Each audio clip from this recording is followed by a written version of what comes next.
इस वक्त मैं खड़ा हूं नागपुर में मुख्यमंत्री के सचिवालय हैदराबाद हाउस में। और जो सरकार का अभी गठन होगा उसका जो पहला अधिवेशन होगा वो नागपुर में ही होगा। और ये प्रबल संभावना है कि विदर्भ के या नागपुर के मुख्यमंत्री की मौजूदगी में ये अधिवेशन होगा। और ये जो कार्यालय होगा वो मौजूदा उप मुख्यमंत्री और संभवतः मुख्यमंत्री देवेंद्र फडणवीस, जो पहले भी इस पद पर रहकर राज्य को अपनी सेवा दे चुके हैं, उनका कार्यालय होगा। तो जिस तरीके से राज्य में विधानसभा चुनाव हुए, भारतीय जनता पार्टी ने देवेंद्र फडणवीस के नेतृत्व में अभूतपूर्व विजय हासिल की है। ऐसे में अब जो देवेंद्र फडणवीस का राजनीतिक सफ़र रहा है या उनका खुद का व्यक्तित्व रहा है, उस पर बहुत हद तक अब चर्चाएं नए सिरे से होंगी। इस वक्त मेरे साथ मौजूद हैं हर्षल आर्वीकर जी। आप देवेंद्र फडणवीस के बचपन के मित्र हैं। राष्ट्रीय स्वयंसेवक संघ की जिस शाखा में देवेंद्र फडणवीस जाते थे, वहाँ पर हर्षल जी भी उनके साथ में थे।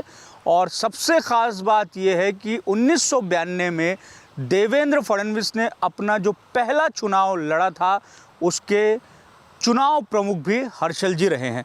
सर, सबसे पहला तो सवाल आपसे यही है कि आपने तो देवेंद्र फडणवीस का पूरा राजनीतिक जीवन देखा है, व्यक्तिगत जीवन तो बचपन से उनके साथ में रहे हैं, तो वो तो आपने देखा होगा।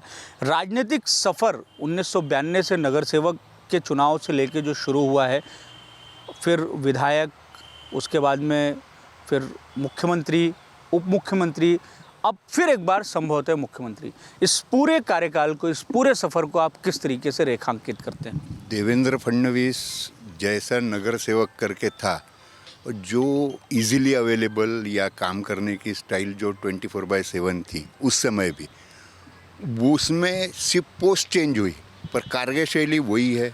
उतना ही बड़ा पोर्टफोलियो मिला, फिर भी काम करने का तरीका वही स्पीड से है। और जो इस प्रकार से नागपुर महानगर पालिका में आने के बाद में जैसे का महापौर हुए, तो उन्होंने क्या क्या प्रकल्प लाए हैं नागपुर में वो आपने देखा। उसके बाद में वो विधायक बने तो उन्होंने क्या डेवलपमेंट लाया, यानी उस आदमी की स्पीड ये एक नॉर्मल आदमी से कई गुना ज़्यादा है। हम लोग बचपन में भी थे तो हम कॉमन मैन यानी सभी सरीखे थे। उसी समय हमको ये महसूस होता था कि यार हम लोगों में साथ तो है पर हमसे कुछ अलग है। तो ये जो उसकी स्टाइल है वो अभी भी कायम है। अब इस बार मुख्यमंत्री बनेंगे ये तो 99% सभी को लगता है, मुझे तो 100% ही लगता है, क्योंकि बनना ही चाहिए। क्योंकि जितना भी ये इलेक्शन हुआ पर्टिकुलर, ये तो जिताने के लिए बाकी लोगों ने ज़्यादा मेहनत की ना सर, उन्होंने तो की मेहनत, ये लोग देवेंद्र के लिए की है। क्योंकि संजय जी राउत थे उधर से और बाकी के जो लोग थे, उन्होंने भी अच्छा प्रचार किया ना। जितना वो इसके अगेंस्ट बोलते थे उतने लोग इसके फेवर में जाते थे। पर इन्होंने कभी किसी का बुरा चाहा ही नहीं ना। मैं तो बचपन से देख रहा हूँ, मेरे को लगता ही नहीं इसका एक भी दुश्मन होगा, क्योंकि उसका वो नेचर का ही आदमी नहीं है। तो वो आदमी विकास ही करेगा। और हम लोग ये तो चाहते हैं कि देवेंद्र जी और 5 साल कम से कम मुख्यमंत्री रहे, ताकि नागपुर का जो आपने डेवलपमेंट देखा है नितिन जी, देवेंद्र जी के कारण नागपुर आज ये 5 सालों में कितना डेवलप हुआ, 10 सालों में, 14 के बाद अभी और 5 साल मिल जाएगा तो हमारे यहाँ पे इंडस्ट्री आएगी। हमारे यहाँ के बच्चे क्यों जाएंगे बाहर? हमारे यहाँ इंडस्ट्रियल एरिया आने के बाद में हमारे बच्चों को यही रोज़गार मिलेगा। हम क्यों मुंबई, बॉम्बे, पुणे भेजेंगे, फॉरेन भेजेंगे बच्चों को? तो देवेंद्र जी आना यानी विकास आना, ये कंसेप्ट फिक्स है। देवेंद्र जी का मुख्यमंत्री होना ये हमारे यानी उनसे ज़्यादा ज़रूरी हमारी है। वो मुख्यमंत्री बनना चाहिए, ये हम लोगों को लगता है, क्योंकि कॉमन मैन के मैक्सिमम प्रॉब्लम सॉल्व करने वाले मुख्यमंत्री है। जो एक दूसरे पे सिर्फ गाली गलौज करके तुम कोई नहीं हो सकता। ये विकास पर काम करने वाला आदमी है, तो विकास पर काम करने वाला आदमी तो विकास की बात करेगा। पर आप कह रहे हैं कि जिस तरीके से उनका नेचर है, उनका व्यक्तित्व है, उनका कोई दुश्मन हो ही नहीं सकता। नेचर ही वैसा है, वो नेचर ही बाय हार्ट ही ऐसा है। वो किसी ने उसके साथ कितना भी बुरा किया तो वो भूल जाता, छोड़ देता, कभी खुन्नस नहीं खाया। पर इस चुनाव में तो ऐसा हुआ है कि जिन जिन लोगों ने उनके खिलाफ बयानबाजी की, बोला, राजनीतिक प्रतिद्वंदी जो रहे, वो तो मुख्यमंत्री पद के विरोधी दल के नेता वो इस चुनाव में हार गए, तो आप कह रहे हैं कि वो किसी से दुश्मनी निकालते नहीं, उनका कोई दुश्मन नहीं हो सकता, और यहाँ तो स्थिति इस तरीके से दिखाई दे रही है। नहीं, ये तो देखिए सर कि जो हारे वो तो अपने कर्म से हारे। आप ये तो नहीं बोल सकते कि देवेंद्र जी ने दुश्मनी निकाली, वो तो अपने कर्म से गए। इन्होंने अपना कर्म किया, उनके कर्म के फल उनको मिले। तो इन्होंने खुद जाके तो ऐसा कुछ नहीं किया कि कोई इंडिविजुअल कोई खुन्नस हो लगे, जबकि लोगों ने तो ये बोला तू तो राशिल नहीं तो मीर रही। इन्होंने तो कभी ऐसा नहीं बोला। यानी ये कभी आपने देखा होगा कोई भी भाषण में, आज तक के कोई भी भाषण में कभी किसी को इतना यानी इतने गंदे तरीके से बात करते हुए आपने देवेंद्र जी को कभी नहीं देखा। लेकिन उनके अगेंस्ट में बात करने वाले अपने लाखों लोगों का मैं एग्जांपल दे सकता हूँ। आप तो मीडिया से है, आपको तो मालूम है 4 लोग तो थे ही, और वो तो बोलते थे अकेला देवेंद्र क्या कर लेगा। अकेला देवेंद्र ने क्या कर लिया, दुनिया ने देख लिया।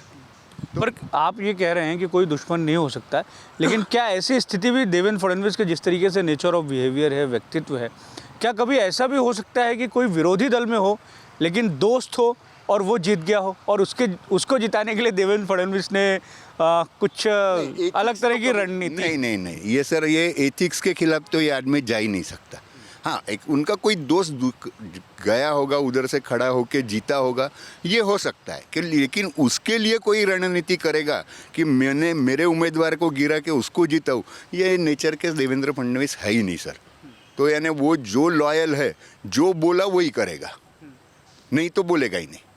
जो बोलेगा वही करेगा। वो किसी को गिराने के लिए खुद करके कुछ नहीं करेगा। अपने पार्टी के विधायक जितने जिताना है उतने जिताना ही है। वो सब जगह वही अकेले खड़े हैं, ऐसा ही वो चित्र रखते थे, और काम करने का उनकी स्टाइल ही वो है कि मन की बात भी बहुत कम करते हैं कि उनके दिमाग में क्या कुछ चल रहा है, राजनीतिक रणनीति किस तरीके से चल रही है, वो सिर्फ उन्हीं को मालूम होती है, या आप जब यार दोस्त बैठते होंगे, अब भी मुलाकात होती होंगी, तो कभी वो इस तरीके की पॉलिटिकल चर्चाएं करते हैं, बताते हैं कि इस तरीके से चीज़ें होने वाली है? देखिए सर, वो एक तो बात ऐसे है कि हम लोग 5-6 लोग जो इकट्ठा हुए तो राजनीति छोड़ के सब बातें करते, यानी प्रैक्टिकली कि राजनीति में हमको भी मालूम है उसको कितने प्रेशर्स रहते, क्या रहते, और हम भी अपेक्षा नहीं रखते कि उन्होंने हमसे इस बारे में बात करना चाहिए। माउथ टू माउथ कुछ चीज़ बताई हमने और किसी को बताई। उनका वो राजनीतिक लाइफ है, वो वैसा ही रहना चाहिए, और हम लोग भी कभी उनको पूछते नहीं कि भैया बताओ आप कैसा है क्या है। लेकिन दुख होता है जब अकेले में रहते, यार असं झालं देवेंद्र, यार हे खूप वाईट झालं, काळजी नको करू, होईल बरोबर, येऊ आपण पुन्हा, हमको कॉन्फिडेंस देते थे। लास्ट टाइम मैंने ऐसे थे कि मैं शैलेश जी और उदय डबले करके हम लोग गए, वहाँ जाने के बाद सब देखने के बाद तो हमको तो यही नहीं समझ में आ रहा था कि इसके उप मुख्यमंत्री का अभिनंदन करे या रोए, क्योंकि हमको तो मालूम ही नहीं था। लेकिन ऐसा है कि उस समय भी उन्होंने हे बोला कशाला काळजी करता, आपण काय पोस्ट करता थोड़ी काम करतो, आपण तो कामच करणार आहे, तो हमको तो काम ही करना है। तो वही इमेज से हम बोलते। और मुख्यमंत्री का मैंने इसलिए बोला कि मुख्यमंत्री रहने के बाद में जो वो काम कर सकते हैं उसको नागपुर या महाराष्ट्र को ज़रूरत है, इसलिए मुख्यमंत्री, नहीं तो वो कैरेक्टर तो कोई पोस्ट के लिए उससे ऊंचा है।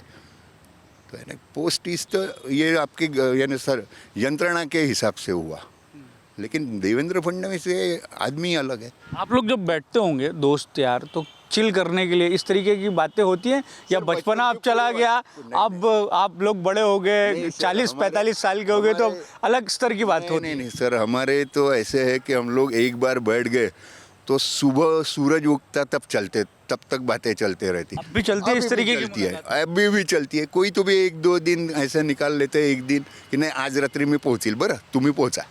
फिर जो शुरू हुए कुछ किस्से बता नहीं सकते, पर जो एक टॉपिक निकला तो उस पर कई किताब लिख सके, इतनी चर्चाएं होती। काकू को भी मालूम है कि हाँ ये आए यानी ये 6-7-8 घंटे अभी ये उठेंगे नहीं। तो इतने व्यस्त समय में भी, जो इतनी जिम्मेदारियों के बीच में भी वो दोस्तों के लिए समय निकाल। कई बार तो ऐसा भी होता है कि हम लोग जाते हैं पर उसको समय ही नहीं रहता।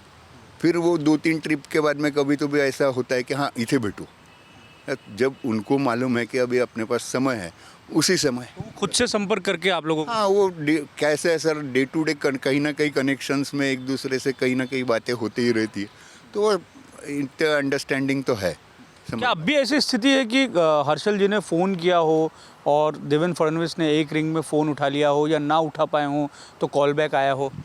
नहीं सर, ऐसा है कि आज भी कोई भी मजबूरी की चीज़ किसकी भी बताई या किसी का कोई भी प्रॉब्लम बताया तो मेरे को नहीं लगता कि नगर सेवक से लेके तो आज तक कोई भी फरक पडा. असं झालं आहे, असं करायचं आहे, ठीक आहे, काळजी करून टाकू. क्योंकि हमको भी मालूम है ना हम कौन से काम लेके जाते हैं उनके पास या पर्सनल कोई भी काम है तो 2 मिनट. अभी तक ऐसा लगा नहीं कि ये यानी जब वो हम लोग टीवी पे देखते हैं तो लगता है हाँ सीएम है, और जब ऐसे पर्सनल मिलते तो भूल ही जाते कि ये सीएम है, क्योंकि वो फ्रीक्वेंसी बीच में रखी नहीं है. यानी जो क्या कह सकते हैं उसको, यानी सीएम करके अलग इमेज उन्होंने खुद ने कभी नहीं की. अभी भी हमारे लिए तो एज इट इज़ है. आज भी घर का दरवाज़ा खुला है, मुंबई का भी दरवाज़ा खुला है. जब चाहे तब मिल सकते और जब चाहे तब उनसे बात कर सकते हैं. लेकिन बीते दिनों एक बात देवेंद्र फडणवीस को लेकर ये भी कही जाती है कि जिस तरीके से मुख्यमंत्री बने उसके बाद में उनके जो पब्लिक से जो कनेक्ट है वो पहले जिस तरीके से वो एमएलए थे तो सोशल कनेक्ट था उनका, लोगों से मैन टू मैन मिलते थे. अब वो कनेक्ट थोड़ा सा दूर हुआ है. देखिए सर, एक बात आप ये भी एंगल से सोच के देखिए कि जो आदमी 18-18 घंटे 16-16 घंटे 20-20 घंटे सिर्फ काम ही कर रहा है, वो आदमी मिलेगा कब? वो मिलने का यदि उसको 1 ही घंटा मिल रहा है, कांस्टेंट मीटिंग है, ये है, तो मिलना तो पड़ता ही है. तो वो जितनी उसको समय मिलता उस कार्यकाल में तो वो मिलता ही है. रामगिरी में लास्ट ईयर कितने लोग आके मिलते थे.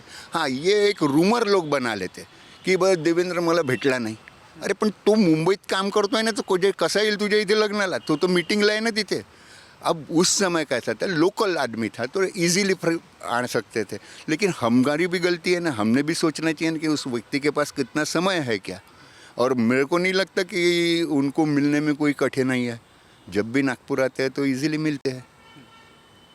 अच्छा, ये मन की बात कितनी करते हैं देवेंद्र फडणवीस? क्योंकि उनको जब हम विजुअली देखते हैं या पर्सनली भी मिलते हैं तो एक तो होता है कि व्यक्तित्व की मन मोकड़ेपने ने बोलनारा व्यक्ति. हाँ. मतलब बिल्कुल वो मन से जो है, मन के अंदर की जो भाव है उसको बोल देने का और उसको जता देने का. ऐसा वो दोस्तों के साथ में संभवतः हो सकता है कि देवेंद्र फडणवीस का व्यवहार रहता हो, लेकिन पब्लिक लाइफ में बहुत सोच समझ के वो तो और रहेगा ही ना, ये तो बट नेचुरल है. बोलना है, वही बोलना है, ज़्यादा नहीं बोलना है. पर्सनैलिटी होने के बाद में उनको तो ये बैलेंस रखना ही है कि क्या मैं बोलने के बाद इसके क्या रिफ्लेक्शंस आने हैं.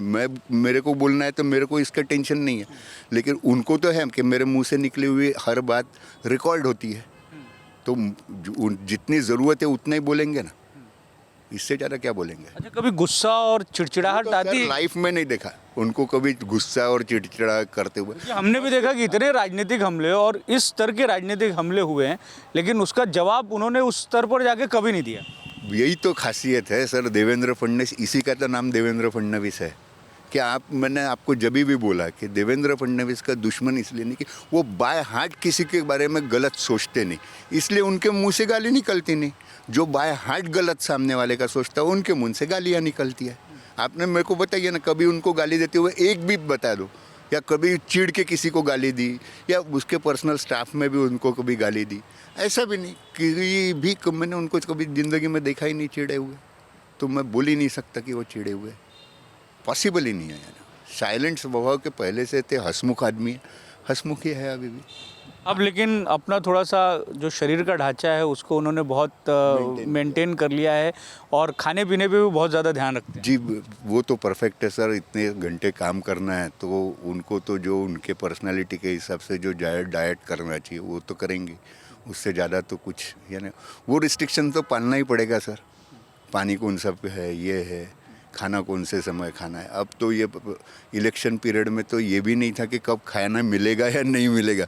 यहाँ से वहाँ जाने के बाद आएंगे कब, इसकी भी गारंटी नहीं. इस बीच में इलेक्शन कैंपेन जब चल रहा था तब आप लोगों की बातचीत होती थी, कभी मुलाकात? हाँ, रैली जैसी हुई बीच में, क्या पोजीशन है, जैसे रात को एक आध बार रुक गए है, क्योंकि मैक्सिमम सर आए और गए हैं ये पर्टिकुलर इलेक्शन पीरियड में. तो जो थोड़ी सी बात हुई उसमें वो बताते चिंता करो नका, आपलंच सरकार है. हमको तो यानी उसको देख के यही कॉन्फिडेंस लगता था कि अरे बाप. नहीं, लेकिन इतनी सीटें आएंगी ये नहीं, इतना तो यानी हम लोगों को भी नहीं लगा था. लेकिन मैंने जब भी आपको बोला ना कि देवेंद्र का प्रचारक जैसे हम हर आदमी काम कर रहे थे, उधर साइड में भी 4-5-6 लोग ऐसे थे कि उनको गाली दे दे के उसके प्रचारक बना रहे थे. क्योंकि ये पर्सनालिटी को लोगों को दिल से बुरा लग रहा था कि देवेंद्र फडणवीस की जो इमेज है, वो इमेज को जिस तरीके से ये पोर्ट्रे कर रहे थे वो किसी को मालूम मंजूर नहीं था।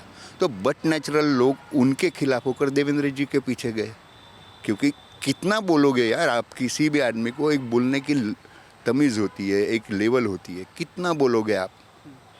अब उसका रिफ्लेक्शन उनको ही मिला, लोग देवेंद्र के साइड चले गए, उनकी सीटें कहाँ है आपको मालूम है।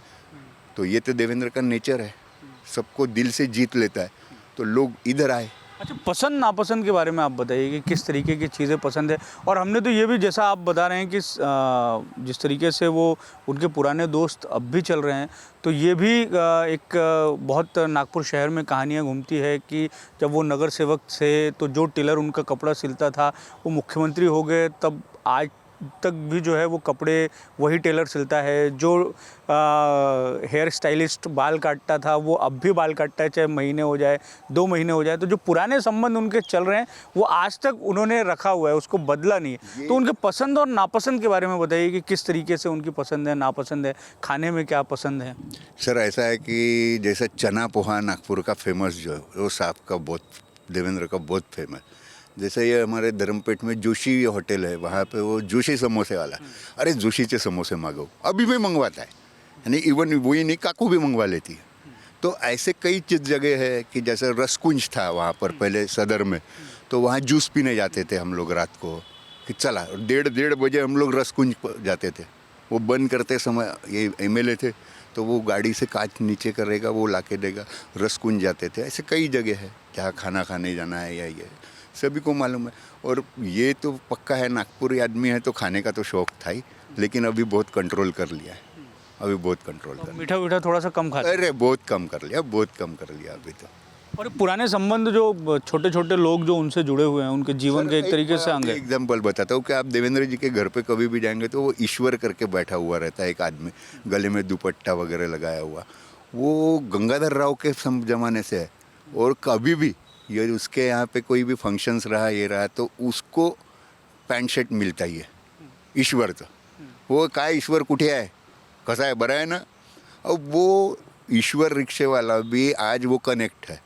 आप, मेरे को नहीं लगता कि देवेंद्र जी से कोई टूटा हुआ आदमी नहीं है आज मेरे को, यानी उस ज़माने से, यानी क्या स्कूल कॉलेज के ज़माने से जो है वो अभी भी है। तो वो बाबू गोली करके उनका एक दोस्त है, हैदराबाद में रहते हैं, तो वो तो हर, अभी यही शपथ विधि रहेगा तब भी वो आएगा। ऐसे कई दोस्त है, कितने दोस्त हैं उनके बचपन के, यानी कॉलेज के ज़माने के, वो बराबर वहाँ पहुँच जाएंगे। वो कनेक्ट, कोई आदमी टूटा हुआ मैंने देखा ही नहीं ना, जुड़ता ही गया ना कारवा। वही मैंने बताया कि हमने जब बचपन में थे, पहले इलेक्शन में 4-5 लोग थे, आज तो लोगों के बोल ही नहीं सकते आप। आज तो इतना बड़ा कारवा उनके पीछे, आपने रिजल्ट नहीं बता दिया कि कितने लोग हैं। अच्छा, राजनीतिक सफ़र में किसी तरीके का, किसी मोड़ पर आपको देवेंद्र फडणवीस के व्यक्तित्व में बदलाव आता हुआ दिखाई देता है कि अभी मौजूदा दौर में तो उन्हें महाराष्ट्र की राजनीति का एक तरीके से चाणक्य कहा जाता है, तो कुछ अपनी पर्सनैलिटी में, अपने काम करने के तरीके में देवेंद्र फडणवीस ने बदलाव किया हो, कुछ चीज़ें अपग्रेड की हो, कुछ चीज़ें छोड़ी हों? देखिए सर, उन्होंने व्यक्ति जुड़ने के लिए जो जो करना चाहिए वो सब करते हैं, किसी को दुखाया ऐसा होए नहीं। जिसके बाद में समय देने वाला जो पॉइंट था कि लोगों से कनेक्ट होने में, आप कभी भी देखिए वो लोगों से तुरंत कनेक्ट हो जाते हैं, यानी वो पर्सनैलिटी ऐसी है, लोह चिंबक जैसे बोलते हुए। 5 मिनट एक गुस्सा आया हुआ भी कोई आदमी होगा उनको, वो 5 मिनट उनसे बात करेगा तो वो लोह चिंबक जैसा चिपक जाएगा। उनका नेचर, पोलाइटनेस इतना है कि धीरे धीरे वो मैच्योरिटी के हिसाब से उनका बोलना भी तरीका सब बेस्ट ही है, डेवलप ही हो रहा है। तो उसमें यानी कोई यही नहीं कि वो कनेक्शन तो बढ़ी रहे। अच्छा, वजन उन्होंने खुद से कम किया या आप लोगों ने उनको सलाह दी? नहीं, उन्होंने खुद से भी किया और हम लोगों ने भी बोला, और उसको भी महसूस हुआ ना, जब इतना काम करना है, ये है एक सर। बीच में कई साल पहले थोड़ा सा तकलीफ हुई थी पीठ की, तो उसके बाद में उन्होंने इतना उसका प्रिकॉशंस लिए, खाने के कंट्रोल से लेके हर चीज़ का, तो अभी फिट है एकदम। अच्छा, एक सवाल आपसे ऐसा है कि आप लोगों का अब दोस्ती यारी तो जो नाते संबंध होते हैं उससे बाहर की चीज़ हो जाती है, बहुत ज़्यादा करीब आप हो जाते हैं। और कभी ऐसा विचार नहीं आया कि इतने ओहदेदार पद पे अपना दोस्त है, मुख्यमंत्री है, तो आप भी जब पहले चुनाव से जुड़े हुए रहे, या देवेंद्र फडणवीस के जहन में कभी नहीं आया कि यार मेरा दोस्त है, मैं इसको विधायक बना दूं, ये मेरा दोस्त है, मैं इसको ये बना दूं, इस तरीके के कभी भाव नहीं आए? और कभी फ़ायदा और नुकसान वाला कोई रिलेशन में सोचा नहीं गया? क्योंकि वो तो इस पद पे थे कि वो अपने आसपास के जो लोग हैं उनको कहाँ से कहाँ तक पहुंचा सकते थे। और मौजूदा दौर में हम देखते भी हैं कि जो शक्तिशाली राजनीतिज्ञ होता है वो अपने आसपास का जो पूरा का पूरा एक इकोसिस्टम है उसको बहुत स्ट्रॉन्ग कर लेता है। बराबर सर, ऐसा है कि हम लोग बोलो या देवेंद्र जी बोलो, हमारी जो याराना बना बचपन का, वो कोई मुख्यमंत्री बन के रिलेशन नहीं हुआ ना, आमदार बन के रिलेशन नहीं हुआ ना, वो तो बचपन का था। वो मुख्यमंत्री बनेगा इसलिए मैं पैसे वाला कैसे बनूंगा? मैं तो मेरे कर्म से बड़ा बढ़ूंगा ना। उसको कैसा लगना चाहिए या मैं कैसे बोलना चाहिए कि मेरे को कुछ देना है? ऐसा तो हो ही नहीं सकता सर। अच्छा, ये कर्म की फिलॉसफी को आप बहुत ज़्यादा जोर दे रहे हैं। देवेंद्र भी मानते हैं कर्म को। बिल्कुल बिल्कुल बिल्कुल, जो फल है वो कर्म का ही है। आप मेरे को बताइए, कभी आपने सुना है कि देवेंद्र, अरे वो लोग क्या बोलते हैं वो मत बताओ, ऐसे इसको बनाया उसको बनाया। जितने भी नागपुर का रहे, जो बचपन से हम लोगों को सबको जानते हैं, उसमें से कई लोग हमको बोलते, अबे तुमचा मित्र तर एवढा मोठा झाला, तुम्ही रे का नाही केलं रे? अरे पण काय करायचं, म्हणजे काय लुटायचं का? आम्ही आमच्या कर्माने जे करायचं आहे ते करतोय आणि आम्ही वेल एस्टॅब्लिश आहे. मग त्याच्याकडून असं काहीतरी वेगळं काय मागायचं? म्हणजे काय, म्हणजे मला त्या तुमचा प्रश्नही नाही समजला आणि जनतेचाही प्रश्न नाही समजला की देवेंद्र मुख्यमंत्री झाला म्हणून मी काय केलं पाहिजे. अरे मला आनंदच होईल ना, पण त्याच्याकडून मी काही अपेक्षा ठेवणं हे योग्य नाही, बराबर नहीं है. मैंने मेरे कर्म से बड़ा होना चाहिए, ऐसा मुझे लगता है. तो हमारे सर मित्र परिवार भी, आप जिसको भी आप पूछोगे तो एज इट इज़ सब जन अपने अपने यहाँ वेल टू डू है, और सब किसी ने आज भी वैसे के वैसे ही है, किसी में नेचर में भी चेंज नहीं हुआ. मतलब ये भाव है कि अपना मित्र भले ही शक्तिशाली है लेकिन उसका बेजा फायदा नहीं तो पॉसिबल ही नहीं सर. संघ संस्कार से हम आए हुए हैं यहाँ, किसी के फ़ायदे के लिए, यानी किसी के फ़ायदे के लिए हम काम ही नहीं करते ना सर. समाज का फ़ायदा हो इसीलिए दायित्व मिलता है ना. मुख्यमंत्री पद का ये दायित्व है सर, ये आप समझने की कोशिश करो. हम लोग भी जो पोस्ट पर काम करते हैं या जो भी काम करते हैं वो दायित्व है. हमने खरीदा नहीं है या हमको कुछ दंडा मिला नहीं है कि उससे हमने पैसे कमाना है. काम करना है तो ये दायित्व करके समझो. और यदि पैसे कमाने का है तो इंडस्ट्री खोलो. फिर समाज का काम क्यों कर रहे हो? पैसे कमाना है तो उधर से कमाओ. जब हम सोशल एक्टिविटीज़ में आते हैं तो समाज का फ़ायदा हो ऐसे ही कर्म करना चाहिए. और यदि उससे आप फ़ायदा लेने की कोशिश करते हो तो वो मेरे को नहीं लगता कि देवेंद्र फडणवीस के जो बचपन के कुछ हुए उसमें से एक भी आदमी आपको मिलेगा. एक सवाल आपसे ऐसा है कि अब हम 1992 के दशक और उसके पहले चलते हैं, जब देवेंद्र फडणवीस के राजनीतिक सफ़र की शुरुआत हो रही होगी या जब वो उनका बाल्यकाल होगा, तो उस समय बहुत सारी कहानियाँ, तो एक जब आदमी प्रसिद्ध होता है और सफल हो जाता है तो बहुत सारी कहानियाँ जो हैं वो निकल कर सामने आती हैं. 1992 में जब उन्होंने पहला चुनाव लड़ा तो उसके बारे में बताइए कि वो किस तरीके से चुनाव रहा. और ये भी है कि आप जो दोस्त थे देवेंद्र फडणवीस के बहुत करीबी, उन्होंने देवेंद्र फडणवीस को चुनाव लड़ाने के लिए बहुत जद्दोजहद की, बहुत सारी चीज़ें हुई. देवेंद्र फडणवीस चुनाव प्रचार करने भी जाते थे तो वो उन घरों में नहीं जाते थे जहाँ पर डॉग्स होते थे. तो किस तरीके से वो पूरा का पूरा माहौल था 1992 का, अगर आप रिकॉल कर सके तो? सर उस समय तो ऐसा था कि वहाँ पे जो स्टैंडिंग कारपोरेटर थे उनके बदले में देवेंद्र जी को टिकट दी गई थी. उनकी उम्र थी 22 साल समथिंग मैंने, और उनसे 1.5-2 साल मैं छोटा हूँ. तो मैं उनका निवडणूक प्रमुख था पहला. तो हम लोग भी 20 साल के, तो हमारे साथ काम करने वाले भी सब यंग. अब अगल बगल में भी इलेक्शंस रहने के कारण बाकी के दोस्त उनके वार्ड में काम करते थे. तो हमारे वार्ड में मैं, मोहन जावड़ेकर करके मेरा एक मित्र है वो, और उदय डबले करके एक हमारे कॉमन फ्रेंड है वो, हम 3 लोग, और आशुतोष श्रीवास्तव करके थे वो. तो हम लोग किसी के यहाँ पे प्रचार करने जब जाते थे तो हम 5 लोग 4 लोग 5 लोग, वही कमांडर कार थी, वो राजन बुद्ध के यहाँ पर हमने वो स्पीकर रहता था, वो लगाना सुबह 6 बजे। हम ही 3 लोग जाते, 4-5 लोग जाते थे, स्पीकर पहले लगाएंगे, फिर वहीं से पद यात्रा करेंगे। लोग नहीं थे उस समय हमारे पास, क्योंकि स्टार्टिंग के 5-6 दिन। लेकिन उस समय भी देवेंद्र का करिश्मा ऐसा चला कि वो शाखाओं में जाके, सुबह की जो शाखा होती है वहाँ जाकर धीरे धीरे उन लोगों से मिल के, मधुकर राव पांडे, लक्ष्मण राव मनकर और ऐसे सीनियर लोग वहाँ से तिलक नगर से हमको मिले। उन्होंने हमको बहुत सपोर्ट किया। हमारे एक मित्र थे अशोक शेखर केदार, नागपुर नागरिक बैंक में थे, तो वो हमारे को देखकर उनको दया आई। उन्होंने 1 महीने की छुट्टी की एप्लीकेशन डाल दी कि नहीं, मैं देवेंद्र प्रचार करें। हमारे से बड़े थे, 10-15 साल से बड़े थे। फिर धीरे धीरे करते हुए एक 5-6-7-8 दिनों में सब यंग जनरेशन हमने धीरे धीरे इकट्ठा की। उसके बाद में मधुकर राव पांडे, बाद में वो नाना भारद्वाज, ऐसे लोग हमसे जुड़ते गए।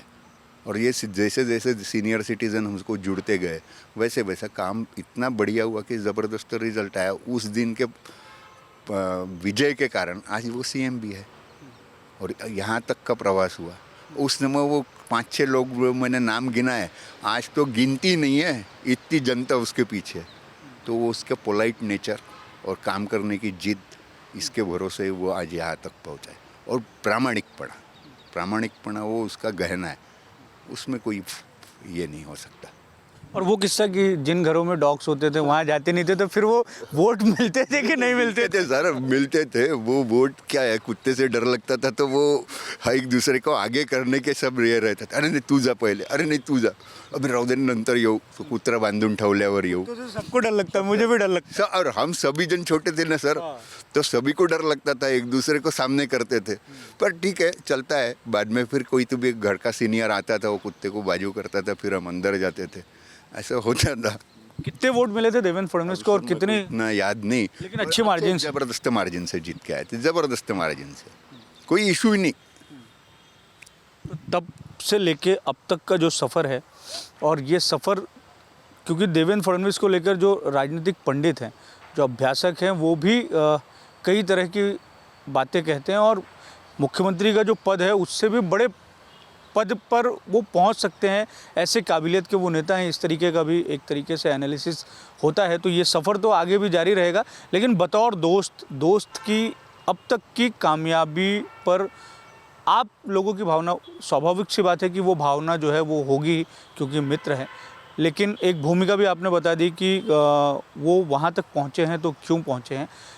जो बातें आपने बताई उसके व्यतिरिक्त अगर कुछ और ऐसी खासियत हो देवेंद्र फडणवीस की जो उनको सतत इस तरीके से अग्रसर कर रही है, और सबसे महत्वपूर्ण मैं आपसे ये जानना चाहूँगा कि आपको ये बात का इल्म भी होगा या कभी बातचीत भी हुई होगी कि मुख्यमंत्री रहा हुआ व्यक्ति उप मुख्यमंत्री पद पर जाता है और एक तरीके से डिमोशन है, लेकिन उसको वो सहर्ष स्वीकार करता है। तो बतौर दोस्त आप बता सकते हैं कि उस समय देवेंद्र फडणवीस के मन में क्या मनोभाव होंगे? सर ऐसा है, मैंने जब भी आपको बताया कि हम या देवेंद्र जी, ये मुख्यमंत्री पोस्ट करके नहीं देखा जाता, इसे दायित्व समझा जाता है। हम जिस परिवार में काम करते हैं उस परिवार में कोई पोस्ट या कई एखादे चीज़ का अध्यक्ष होना, यानी वो पोस्ट आपकी मालकी नहीं होती, वो दायित्व होता है। और दायित्व क्षणिक होता है। जब उनको बताया गया था कि मुख्यमंत्री का आपको दायित्व निभाना है, मुख्यमंत्री के रोल में गए। जैसे उनको तुरंत बताया कि अब इस बार आपको उप मुख्यमंत्री के दायित्व में जाना है, आपने भी टीवी पे देखा, सबने भी देखा, जबकि उनकी मानसिकता नहीं थी या नहीं था उनसे, जो बाकी सब मालूम है सबको। लेकिन ऊपर से आदेश आने के बाद में उन्होंने तुरंत ये भी दायित्व एक्सेप्ट कर लिया। इसीलिए बोला ना, देवेंद्र फडणवीस ये दायित्व का काम करता है। उसको जो परिवार देगा दायित्व वो ही काम करेगा। वो मुख्यमंत्री करके काम नहीं करता, वो पीएम बनूंगा करके काम नहीं करता, मैं कोई मिनिस्टर बनूंगा करके काम नहीं करता। मेरे को समाज का भला करना है, इसलिए काम करता है। और ये आप भूल जाओ कि देवेंद्र फडणवीस कोई पोस्ट के लिए पैदा हुआ आदमी नहीं है, वो उत्कर्ष करने के लिए आया हुआ आदमी है। वो दायित्व करके काम करता है, वो पोस्ट के लिए नहीं काम करता। ये क्लियर कॉन्सेप्ट आप समझ लो। आप किसी को भी आप पूछ सकते हैं कि उन्होंने कभी ज़िंदगी में ये नहीं सोचा कि मैं यहाँ तक पहुँचूँ। आज भी उनके हर भाषण आप बोलेंगे कि कल संघ ने यदि बताया कि तू नागपुरला जा वकीली प्रैक्टिस कर, तो वो ये 100% करेंगे, 100%। क्योंकि उनका नेचर 100% मेरे जैसे जो उनका और आप दोस्तों का नाम मालूम है, आप पूछ लो कि देवेंद्र फडणवीस यही नेचर का आदमी है। जैसा उनको बताया जाएगा की देवेंद्र आता तुझं काम संपलं, तुरंत बॅग भर के नागपुर, खत्म। वो कर ही नहीं सकते, वो दायित्व है। धन्यवाद हर्षल जी हमसे बात करने के लिए। तो ये थे देवेंद्र फडणवीस के बेहद करीबी दोस्त जिन्होंने हमसे बातचीत की और देवेंद्र फडणवीस के जो व्यक्तित्व के नए नए या अलग तरह के जो आयाम हैं और रोचक किस्से हैं इस बातचीत के माध्यम से आप तक पहुँचे। कैमरामैन अतुल गवई के साथ दिव्येश द्विवेदी, यूसीएन न्यूज़, नागपुर।